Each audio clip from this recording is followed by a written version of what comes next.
So, because I have the ADHD, I took a book with me to the bathroom just to keep from having to read the back of the shampoo bottle for the 837th time.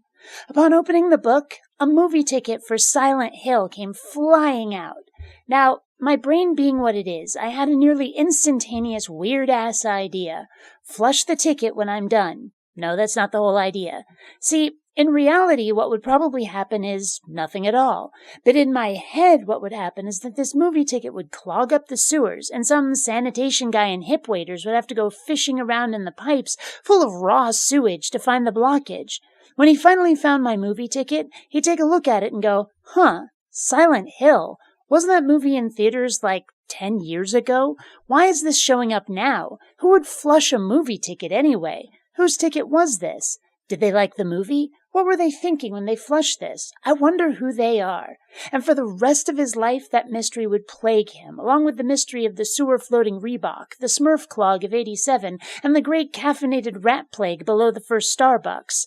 Because, you see, things like that amuse me. Life's little mysteries, making people wonder, making the world just a little more surreal. And though flushing my movie ticket would probably never accomplish this, if someone did find it and picked it up to read it, I'd like to think they'd wonder who I am and if I liked the movie, instead of just throwing it away again. What would the world be like if tattoos could be inherited genetically, if they could mutate over time based on which tattoos each parent had, like with eye and hair color? I think that GODSPEED should be the highest gear in a spaceship or car. The actual word just means good luck, essentially, but fuck that shit. If you want it to mean that, then spell it in ye old Middle English, GODSPEED. You start spelling it with speed, you'd better fucking well be referring to velocity. Why is it always the left nut that guys are willing to give? Is the left somehow more special than the right? Or is it less special and therefore sparable? And if that's true, why should it be worth being given? Are we supposed to value it just because it's some guy's testicle? 'Cause I gotta tell ya, that's not something I want. You get your heart's desire, and I'm left holding a wet and dripping left nut. I think you're getting the better end of the deal, frankly. And who's taking all these left nuts? I've never heard anybody offer their left nut to somebody present just that they'd be willing to give their left nut for whatever it is they really want at the moment. And what do you do with a left nut? Store it in a jar and look at it? Perform genetic experiments? Create an army of mutant children to aid in your plans to conquer the earth? Eat it? Use it for insulation? What the hell use are they? And how come you never hear a woman say she'll give her left ovary for something? Does no one want ovaries? Or are they just too valuable to give up even for your heart's desire?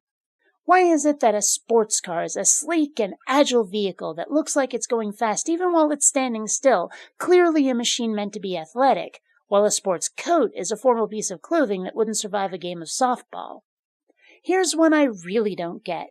Why is it that you can be naked and you can be nude, but you can only be in the nude? You can't be in the naked. Why is nude something you can occupy, and why is it the nude, like it's some sort of scantily clad celebrity? You know what I've noticed? They never put nutritional information on medicine. Like, how many calories are there in a dose of penicillin? They never say. You'd think that that'd be something they'd put on there. History class in school is just plain unfair. We just keep making more of it. Eventually, school will be nothing but history class. You know, it occurs to me that a pair of binoculars is redundant. Either you have binoculars or you have a pair of oculars. The bi at the beginning of binoculars already implies a set of two.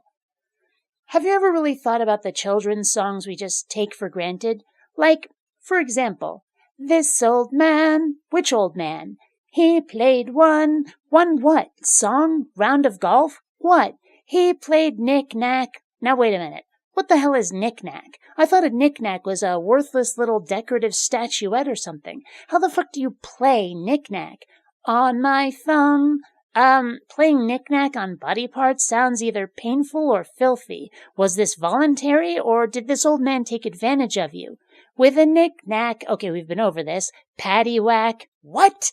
Is this old man beating up Irish people now? What kind of racist children's song is this? Give a dog a bone. Okay, dogs terrify me, but whatever. This just comes out of nowhere. This old man came rolling home.